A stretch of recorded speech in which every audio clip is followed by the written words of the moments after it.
여호와께 감사하라. 그는 선하시며 그 인자하심이 영원함이로다.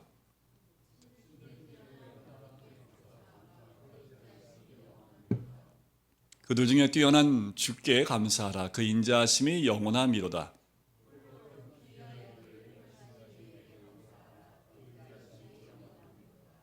지혜로 하늘을 지으신 이에게 감사하라. 그 인자하심이 영원함이로다.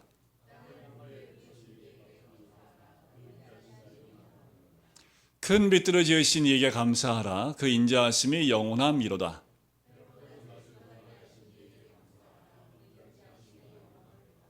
달과 별들로 밤을 주관하게 하신 이에게 감사하라. 그 인자하심이 영원함이로다.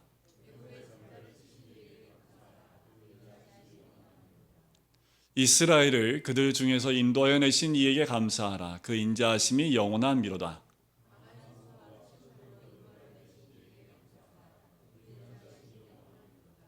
홍해를 가르신 이에게 감사하라. 그 인자하심이 영원함이로다.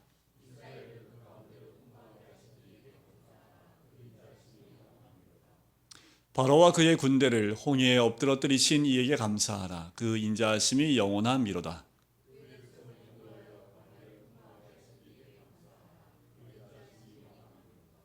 큰 왕들을 치신 이에게 감사하라. 그 인자하심이 영원함이로다.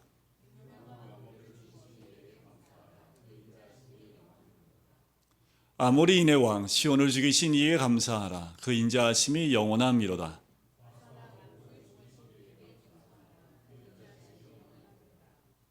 그들의 땅을 기업으로 주신 이에게 감사하라. 그 인자하심이 영원함이로다.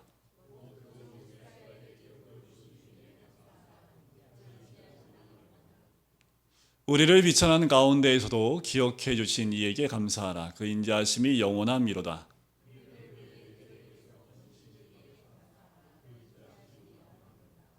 모든 육체에게 먹을 것을 주신 이에게 감사하라. 그 인자하심이 영원함이로다. 하늘의 하나님께 감사하라. 그 인자하심이 영원함이로다. 아멘. 주님을 사랑하는 우리 모든 삶에 하나님의 인자하심이 충만하시기를 주님의 이름으로 간절히 축원드립니다. 자, 이 136편과 135편, 우리가 저번 주에 봤던 시편이 거의 같습니다. 차이가 있다면 형식에 있어서 오늘 36편이 좀 음률이 있고 더 음악적이고 세련돼 있지요. 후렴구 같아요. 감사하라. 이에게 감사하라. 그의 인자하심이 영원함이로다. 라는 것이 반복적으로 등장하는 것을 보게 되지요. 자, 이 시는 성전에서 제사장이나 찬양을 인도하는 인도자와 백성들이 한 절씩 번갈아 가면서 이어갔다는 것으로 생각이 돼요. 그러니까 앞에 인도자가 외치면 뒤에 후렴구로 반복되는 말들을 백성들이 반복해 고백하는 형식이라고 보시면 됩니다. 감사하라.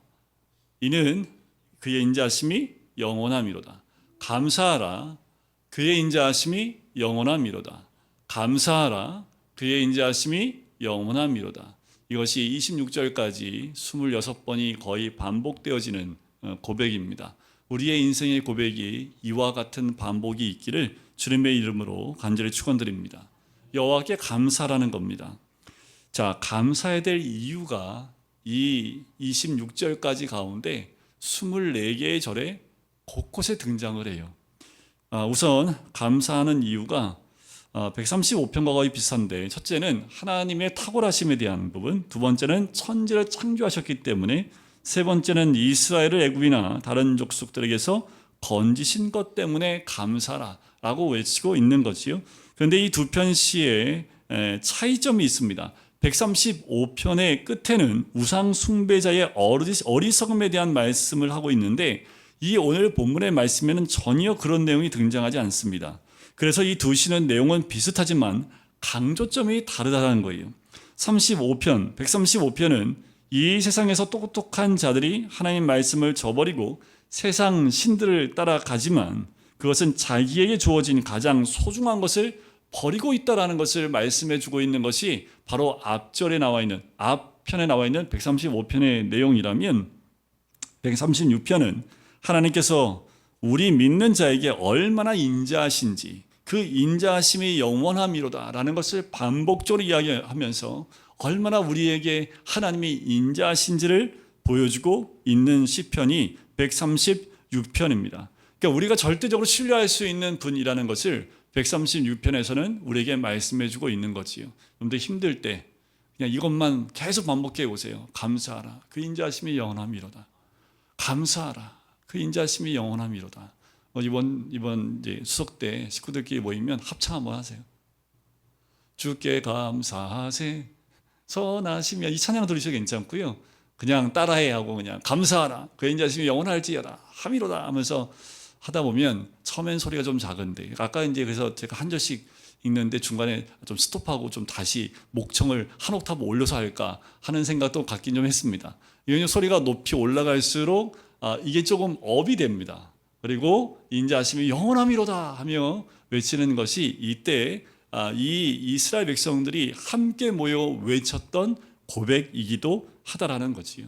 여러분들 마음이 좀 꿀꿀하신 분들, 왠지 모르게 마음에 불편함이 있거나 또 마음이 좀 힘들거나 불평이 있는 분들이 이 136편을 조용히 묵상하며 뒷부분은 외쳐 고백하며 해보시면 마음의 회복이 있는 귀한 136편이기도 합니다. 자, 136편 모두에게 나오는 것, 그 인자하심이 영원함이로다 함께 하나님께 감사라는 그 내용이 있습니다. 감사의 내용을 아까 세 가지로 말씀드렸지만 크게 두 가지로 나누면 하나님의 창조의 역사에 대해서 감사라는 것과 또 하나는 출애굽 구원 사건에 대해서 감사라는 그 내용이 나와요. 자, 하나님께 감사할 이유가 많은데 왜 창조와 구원 이 두 가지에 대해서만 유독 35편과 136편 모두 다 감사하라고 했을까라는 거지요. 구원받은 우리 인생도 그렇고 온 인류 역사도 하나님의 창조와 구원 사건 안에 다 들어가 있기 때문에 그래요. 그래서 두 가지를 대표적으로 감사하며 외치고 있는 겁니다. 이렇게 볼 수도 있죠. 이스라엘 백성에게 있어서 가장 중요한 두 사건이라고 한다면 창조하는 사건과 이스라엘 백성을 애굽에서 구원해내신 그 사건이 가장 큰 사건으로 볼 수 있을지 모르겠지만 구원을 얻은 우리에게 예수 그리스도를 믿음으로 구원받은 우리에게도 가장 중요한 두 사건이라면 하나님이 이 땅을 창조하신 그리고 하나님께서 통치하고 다스리시는 그 창조의 역사와 예수 그리스도를 통해서 십자가에서 죽으심을 우리를 구원하신 구원의 사건, 이것이 우리에게 가장 중요하고 우리의 모든 인생이 이 안에 다 들어가 있기 때문에 그렇습니다. 그래서 시편 기자는 모든 감사 제목에 그 인자하심이 영원함이로다 라고 고백을 하는 거예요. 곧 이 모든 일이 하나님의 인자하심 때문에 이루어진 일이라는 거지요. 그래서 우리가 의지할 때 그 인자하심에 의지하는 겁니다. 하나님의 인자하심이란 이런 거예요. 자격 없는 우리를 택하시고 맺으신 약속은 끝까지 지키시며 우리의 허물에도 불구하고 오래 참으시며 끝까지 우리를 사랑하시는 것을 말합니다. 한 가지 예를 들어볼까요? 이스라엘 백성이 애굽에서 나올 때 그들을 인도했던 것이 무엇이었습니까? 모세요. 그것도 맞아요. 모세의 지팡이. 그것도 맞아요. 근데 모세보다 앞서서 인도했던 것이 있지요. 뭐였을까요? 모세보다 앞서서 인도하는 게 있었습니다. 구름기둥과 불기둥이었습니다. 이스라엘 민족이 우상을 섬겼어요. 중간에 이제 우리 그 금송아지 사건 아시지요? 그래서 구름기둥과 불기둥이 사라져 버렸어요. 성경이 없습니다. 놀동분들 이게 뭔 말씀인가 좀 그런 적이 없어요. 왜 이 말씀을 드리냐면 하나님이 이스라엘 백성을 인도해 내시겠다. 아브라함 때부터 약속을 하시고 언약의 땅으로 인도하셨겠다고 말씀하셨기 때문에 그 근거를 이스라엘 백성이 잘 따라오는지 안 따라오는지 순종하는지 거기에 기반을 두고 있지 않고 하나님이 아브라함과 이삭과 야곱에게 약속하신 그 약속에 기반을 두고 있기 때문에 이스라엘 백성이 우상을 섬기고 불평을 하고 뭘 해도 구름기둥과 불기둥은 사라지지 않았다는 거지요. 언제까지요? 약속이 이루어질 때까지. 그래서 그 인자하심이 영원하다라고 말씀을 드리는 거예요. 그 인자라는 말을 바꿔 말할 수 있다면 은혜라는 말로 또 바꿔 말할 수 있겠지요. 이처럼 이 시편 136편에는 하나님에 대한 감사와 하나님의 인자하심에 대한 찬양이 가득해요. 자, 제가 이 감사하라 그 인자하심이 영원함이로다 라는 고백을 하자고 했을 때 어쩌면 이런 마음이 들고 있는 분도 계실지 모르겠습니다. 마음의 감동이 와닿지 않는 분도 있을 수 있다는 거예요. 너무 힘들고 상황도 어렵고 내일 봤는데 내일도 희망도 없고, 일주일 후도 보이는 거 아무것도 없고, 아니 한 달 후도 결국 똑같은 일들이 반복되면서 지치고 어려운 상황 가운데 있는데 인자하시다는 말이 마음에 와닿지도 않는데 무슨 고백을 해요, 목사님? 이런 마음이 들 수도 있다라는 거지요. 어떤 분은 욥처럼 내가 이 땅에 왜 태어났나 하면서 욥처럼 생일을 저주하는 사람도 있을 수 있겠습니다. 좀 양보해서 하나님께서 인자하셨던 순간도 있었겠지만 하나님의 인자하심이라 말할 수 없는 일도 많지 않느냐라고 저한테 말씀하고 싶은 분들이 있지만 예배 시간이어서 말은 못하는 분들도 계실 수 있겠습니다. 그렇게 생각되는 것은 아마도 우리 안에 여러 가지 지침과 또 어려움 때문에 이 심령이 메말라 있기 때문에 나타나는 현상이라는 생각이 들어요. 빈들의 마른 불같이 시들은 나의 영혼이 성령의 단비가 내리지 않고서는 생명이 살아날 수 없는 것처럼 메말라 있을 때 우리에게는 감사가 사라지게 되어져 있습니다. 중2 애들이 감사하는 거 봤어요? 그건 정신 차린 애들이잖아요. 중2 때는 뭐든지 일단 들이받고 보는 거지요. 중2 때는 뭐 시키면 무조건 왜 해? 일단 왜? 그래서 여러분들 이 신앙에도 중2병 걸리면 안 돼요. 중2 딱 되면 순종은 사라지고 뿔만 나가지고 갖다 들이받는 거는 잘하는데 순종하는 게 좀 덜해요. 근데 또 이게 들이받을 때는 또 들이받는 게 또 필요하다고 하니까 그때 안 들이받고 다 커가지고 들이받으면 또 문제가 심각해서 그 중2 때는 외계인이니까 외계인 때만 들이받고 정신 차려서 다시 지구로 돌아왔을 때는 또 순종할 수 있는 아이들로 바뀌니까. 그런데 우리 인생 가운데 이런 중2처럼 그렇게 감사가 사라지는 경우가 있지요. 그런데 이렇게 생각해 볼까요? 부모님의 은혜를 생각해 보면 하나님의 은혜하고 다르지 않다는 생각이 들어요. 왜 자식들 가운데 부모의 은혜를 깊이 깨닫고 은혜에 감사하는 자녀가 있는 반면에 부모의 은혜를 아주 작게 생각하고 자기가 이만큼 했다고 생각해서 자기 잘난 맛으로 살아가는 자녀들이 있지요. 철을 좀 덜 들었다고 얘기를 하지요. 그래서 너 같은 자식 한번 낳아봐야지 네가 정신 차리지. 그래서 지 같은 자식 낳아보면 부모님의 은혜가 그때가 생각이 나는 거지요. 그래서 옛날 어른들이 장가 이게 상터 안 틀면 어른이 아니다라고 얘기했던 이유가 아마 그런 이유가 아니었을까라는 생각이 들어요. 그래요. 우리가 부모의 은혜를 깊이 생각할 수 있는 사람이라면 하나님 아버지의 그 인자하심과 그 은혜도 깊이 생각할 수 있을 거라는 생각이 듭니다. 여러분들 이런 거와 똑같아요. 죽을 것 같은 상태에서 병원에 입원했다가 완쾌되어 태어나게 될 때 기쁘고 감사한 이유가 뭘까요? 이제 어제 뉴스에 보니까 그런 뉴스가 나오더라고요. 무슨 사건으로 들어왔는지 그런 생각이 안 나는데 이것만 생각나요. 40분 동안 심정지가 왔대요. 청년인데 40분이 넘게 심정지가 왔는데 정상으로 퇴원을 한 거예요. 그래서 퇴원하고 다시 의사한테 감사하는 마음으로 의사하고 이제 만나서 악수하는 청년하고 의사하고의 그 모습이 이렇게 딱 나왔더라고요. 요새는 의사들이 너무 안 좋은 이야기가 많이 나와가지고 뭐 생명을 너무 이런 얘기 나오는데 이런 얘기는 또 너무 좋은 훈훈한 이야기가 나와서 근데 40분 넘게 그렇게 심정지에 있다가 나왔는데 이게 정상으로 활동하는 것.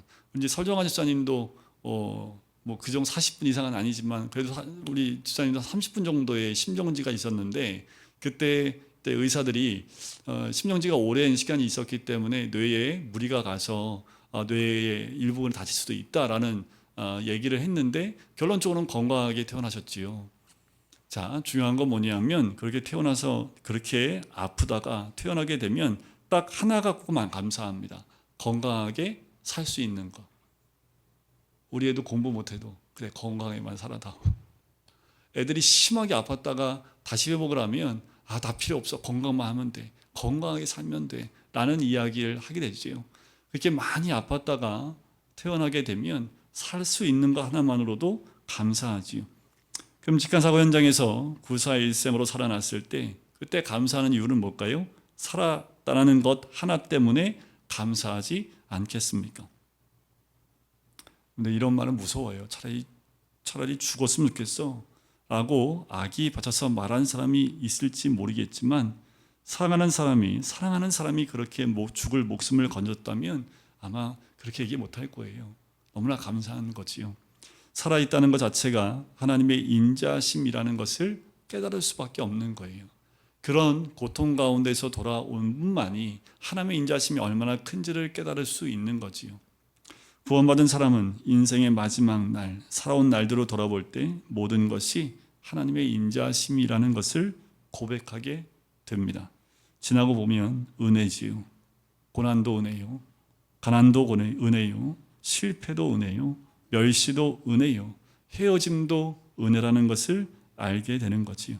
그것을 깨닫지 못하니까 하나님이 나에게도 인자하신가라는 의심을 하게 되는 겁니다.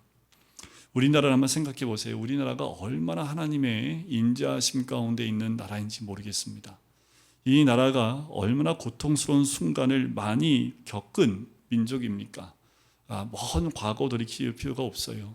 1000번 넘게 침략을 당했고 다 내려놓고 최근 100년에서 120~130년 그 사이에 이 땅에 있었던 사건만 돌이켜봐도 이 땅이 얼마나 큰 고통 가운데 있었지만 그 와중에 하나님의 은혜 가운데 이렇게 부강한 나라로 또한 건강하고 또 풍족한 나라가 됐는지 우리는 여러분들 이건 정말 전 세계적으로 이런 이적이 없는 나라입니다. 우리는 여기서 누리고 있기 때문에 이게 무슨 기적이야 라고 할지 모르겠지만 여러분들 완전 쑥대밭된 상태에서 50년도 안 돼서 부강한 나라로 회복한 나라는 전 세계 우리나라가 유일합니다. 앞으로도 유일할 겁니다.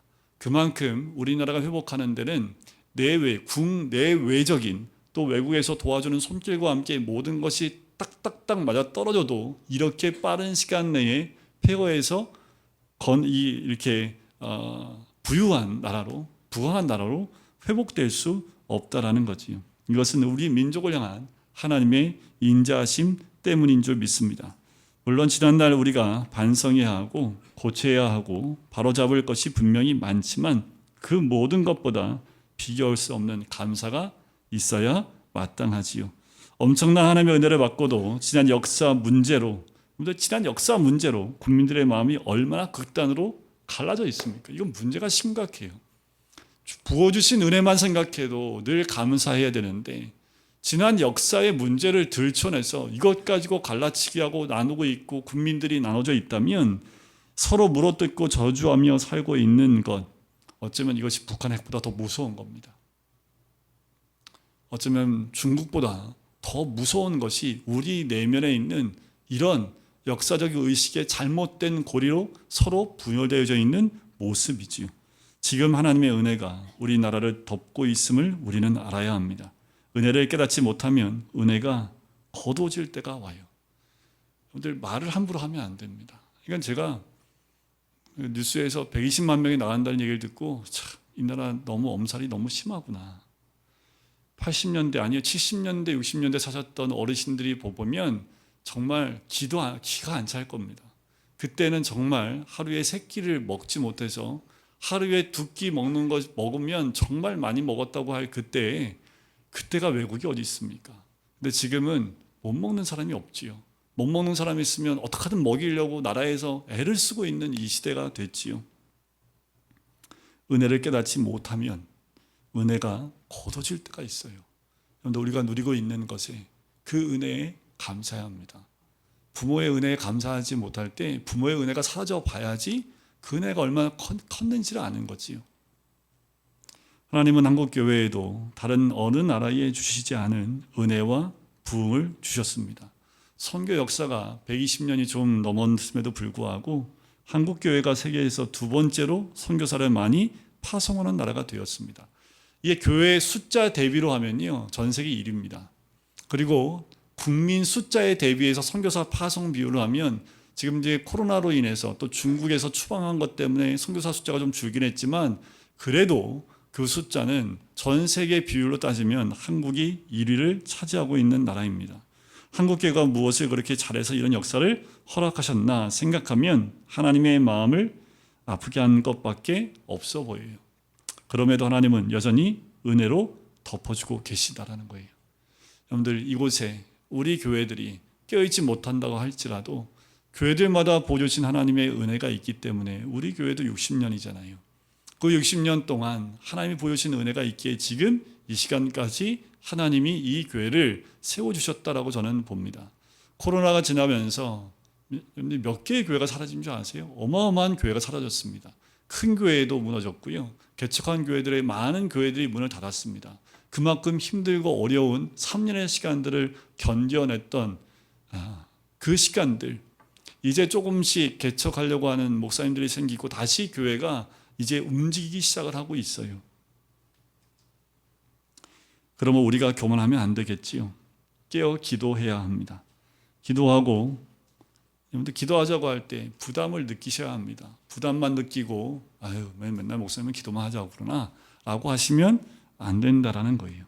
은혜를 잃어버리면 후에 매달려 기도하는 것과 여전히 은혜 안에 있을 때 기도하는 것은 하늘과 땅 차이입니다. 우리가 은혜 가운데 있을 때 더 기도하셔야 합니다. 은혜가 없어졌을 때 그때 울고불고 기도하는 것보다 은혜 가운데 있을 때 주님께 기도로 나가는 것이 더 큰 복이라는 거지요. 지금 기도할 수 있는 것 자체가 하나님의 인자하심인 줄 믿습니다. 우리에겐 그 인자하심이 영원함이로다 고백할 너무나 분명한 증거가 있지요. 다른 거 없습니다. 구원의 십자가입니다. 하나님께서 우리를 구원하시기 위해서 예수 그리스도께서 이 땅에 십자가에서 죽으셨던 그 사건만이 가장 큰 하나님이 우리를 향한 인자하심이 지금까지 영원한 것을 고백하게 하는 분명한 증거이지요. 이 사실을 믿는다면 어느 누가 하나님은 나에게 인자하심 맞나? 라는 그 물음을 할 수 없다라는 거지요. 한 중국 선교사님이요, 한 분이 이제 한국으로 추방을 당했어요. 근데 이분이 이제 중국으로 선교사로 떠날 때 그 파송했던 교회에서 많은 분들이 붙잡고 서로 울면서 파송할 때 중국으로 선교로 떠난다는 것 결코 쉽지 않았던 시절이었기 때문에 그렇게 눈물로 파송을 보냈는데 이제 중국에서 이 선교사님이 추방을 당한 거예요. 오랜 시간 동안 정말 자기의 땀과 피를 다 쏟아서 만들었던 교회, 세웠던 교회, 또 성도들이 있는데 쫓겨나서 추방의 협박을 당하고 있는 그 가운데 공교롭게도 그 자리에 있었던 그 중국 사람들은 한 명도 울지 않고 있는 것 때문에 이 선교사님이 상처를 받은 거예요. 야, 어떻게 이렇게 하나? 한국에서 나올 때는 그렇게 눈물로 나를 보내주셨는데 그렇게 자기의 모든 것을 다 쏟아 부어서 복음을 전하고 또 그렇게 힘을 다했던 그 분들이 눈물을 흘리지 않는 모습 때문에 너무 많이 힘들었던 거지요. 그런데 이분이 기도하는 가운데 이런 마음이 깨달았답니다. 십자가에 달리셨던 예수님의 마음이 깨달아졌대요. 주님의 마음은 자신과 비교할 수 없이 아프셨겠구나라는 것이 이제 깨달아지기 시작하니까 이제 그것이 아픔이 아니라 오히려 다시 하나님 중국에 들어갈 수 있게 길을 열어달라고 기도하기 시작하셨다고 얘기를 해요. 하나님 자신에게도 인자하신지 믿어지지 않는다면 십자가의 주님을 바라보시길 간절히 소원합니다. 힘들고 어려울 때 하나님 정말 나한테 그 은혜를 주셨나? 라는 그 물음표가 생긴다면 다른 거 볼 필요 없이 예수 그리스도의 십자가를 바라보시길 바랍니다. 그러나 하나님께서 그토록 우리에게 인자하신 것은 우리를 통하여 세상 사람들에게 하나님의 인자하심을 전하려는 뜻이기도 합니다. 이사야 49장 6절에 보면 내가 또 너를 이방의 빛으로 삼아 나의 구원을 베풀어서 땅끝까지 이르게 하리라. 예수님께서 우리 안에 거하시는 이유는 생수강이 흘러나오는 삶을 살게 하시려는 거예요. 곧 우리를 통해서 주위에 있는 사람들이 그 생수의 은혜를 누리게 하려고 한다는 거지요. 그것은 하나님께서 아브라함을 택하여 복 주실 때도 이 말씀을 합니다. 내게 복을 주어 너는 복이 될지라 하셨고 땅의 모든 족속이 너로 말미암아 복을 얻을 것이라.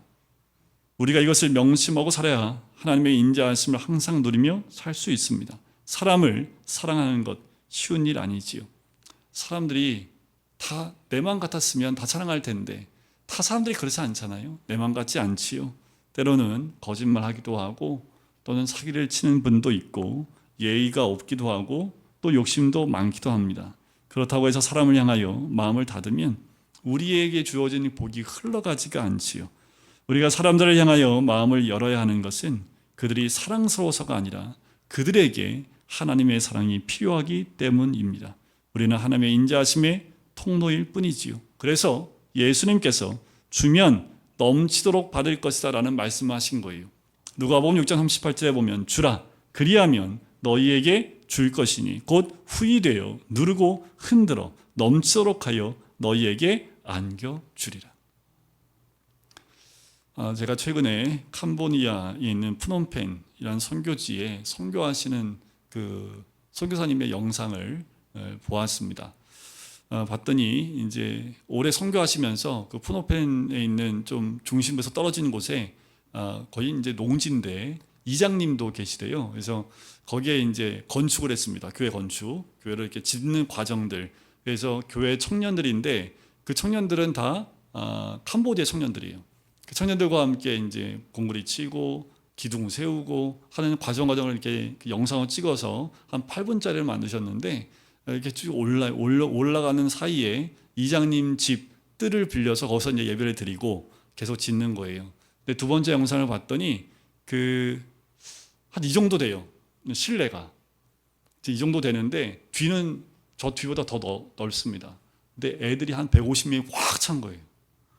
그 애들이 일렬로 이렇게 쭉 맞춰갖고 섰는데, 그러니까 이 선교사님이 이제 나레이션을 하는데 이렇게 많은 아이들이 올 줄 몰랐다라는 거예요. 그러니까 아이들한테 이제 보통 이 교회에 왔던 애들 숫자가 한 20명, 30명이었대요. 그래서 이제 교회를 건축하고 이제 마무리하는 가운데 아직 완벽하게 짓지는 않았지만 마무리하는 가운데 이제 애들을 이제 초청해서 예배를 드려야겠다고 초청을 했는데 선물을 뭘 줬냐면 애들 간식이 컵라면입니다. 그리고 특별히 뭘 준다고 했냐면 플라스틱 물통 있죠, 우리 물통, 갖고 다니는 물통, 이걸 주겠다고. 그래서 평상시 나온 애들이 30명이 안 되니까 한 30개 정도를 준비한 거예요. 그런데 150명이 온 거예요. 꽉 찼어요. 그래서 큰일 났다, 이거 어떡하냐. 그래서 일단 애들한테 미안하다. 일단 보니까 이제 교회 한 번도 안 나온 애들이 거의 한 4분의 3이 안 나왔던 애들. 근데 이제 나레이션 하는 이제 여자 선교사님이 그 어디보다 큰 대형 교회로 만들어진 하나님께 감사한다는 고백을 하시는 거예요. 애들만 100여 명이 넘게 있으니까. 근데 애들한테 너무 미안한 거예요. 내 믿음이 작아서 100개를 준비할 걸 30개밖에 준비 못해서 애들한테 못 나눠줬다고. 그래서 애들한테 다음에 오면 물통 하나씩 주겠다. 이게 우리는 물통 한 번 쓰고 버리는 건데 우리는 500원, 뭐 1000원이면 하잖아요. 근데 거기는 그걸 못 구하나 봐요. 애들이 그 물통 받으려고 온 거예요. 저도 어렸을 때 교회 가면 초코파이 줘갖고 교회 갔던 기억이 있기 때문에, 그래서 한 그 캄보디아 청년이요 컵라면을 막 나르고 있어요. 그래서 선교사님한테 그런 거예요.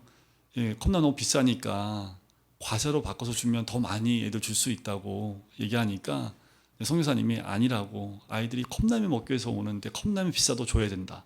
그래서 컵라면을 요만한 우리 그 새벽에 먹는 컵라면 조그만 거 있잖아요. 그걸 애들한테 하나씩 나눠주니까 그거 하나 들고 가는 거예요, 집에. 그리고 나가는데 교회 건물만 있고 밖에는 건물도 없어요. 허벌판입니다. 애들이 막 들어와서 그 광경 가운데 보는데 막 눈물이 나더라고요. 제가 어렸을 때 교회 나갔던 그 느낌도 나고, 또 그 중고등부 아이들은요 믿음이 있든 없든 율동을 시켜요. 무조건 청년들이 데려다가 율동을 시키고 말씀 전하는 걸 그 캄보디아 청년들이 말씀을 전합니다. 근데 뭐 중고등부 애들은 다른 거 없어요. 율동을 잘하는 게 아니라 옷만 통일되게 입히는, 티를 똑같은 거 입혀놓고 앞에 세우고 애들이 그거 쫓아하는 거예요. 근데 누가 맞는지도 몰라요. 근데 찬양이 우리가 다 알고 있는 찬양이긴 한데 그 광경이 그렇게 엇박자고 막 하고 있는데도 아이들의 얼굴에는 웃음이 있고 선교사님한테 나가면서 다 인사하면서 막 너무 밝게 인사하는 그들의 모습을 봅니다. 여러분들, 우리에게는 아주 작은 것이지만 그 지역에는 굉장히 큰 축복으로 복으로 흘러가는 모습을 또 보게 됩니다. 또 이런 슬픈 소식이 있어요. 말레이시아의 선교사님 가운데 한 가정이 있는데 이 남자 선교사님, 아버지 선교사님이 선교 현지에서 교통사고로 돌아가십니다. 그리고 아내 되는 그 선교사님도 5년 후에 암으로 돌아가세요. 그때 자녀가 둘이 있는데 그때 중2 딸 하나, 초등학교 6학년 딸 하나, 딸 둘이 있었습니다.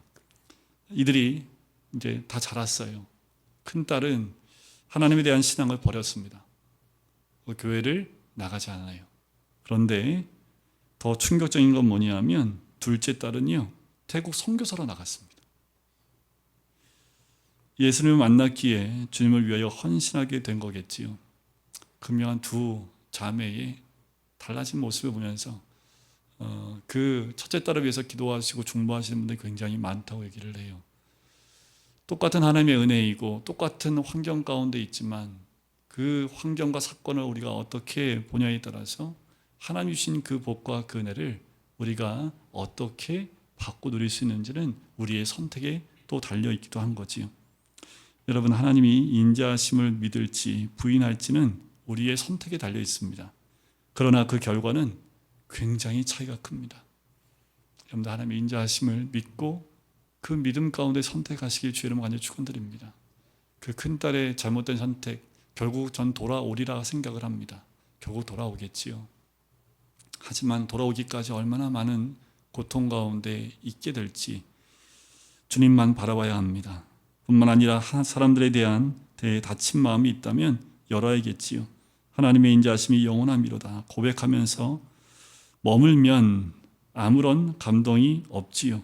그 은혜의 통로가 돼야 하나님의 인자하심을 계속 체험할 수 있게 될 줄 믿습니다. 여러분들, 그 은혜를 체험하는 장소가 있다면 여러분들 어디든지 참여하시는 게 좋습니다. 그 은혜를 경험할 수 있는 곳이 있다면, 그 은혜가 흘러가는 곳이 있다면 그곳에 가세요. 그러면 그 은혜의 흐름이 거기서 우리에게도 부어지고 우리에게 부어진 그 은혜를 또 우리 가정에도 흘려보낼 수 있고 또 우리 공동체에도 흘려보낼 수 있는 거지요. 그래서 우리 주변에 나로 인해서 하나님의 은혜가 흘러갈 수 있도록 그 인자하심이 가득 차고 넘치시는 우리 모든 성도님 되시기를 주님의 이름으로 간절히 축원드립니다.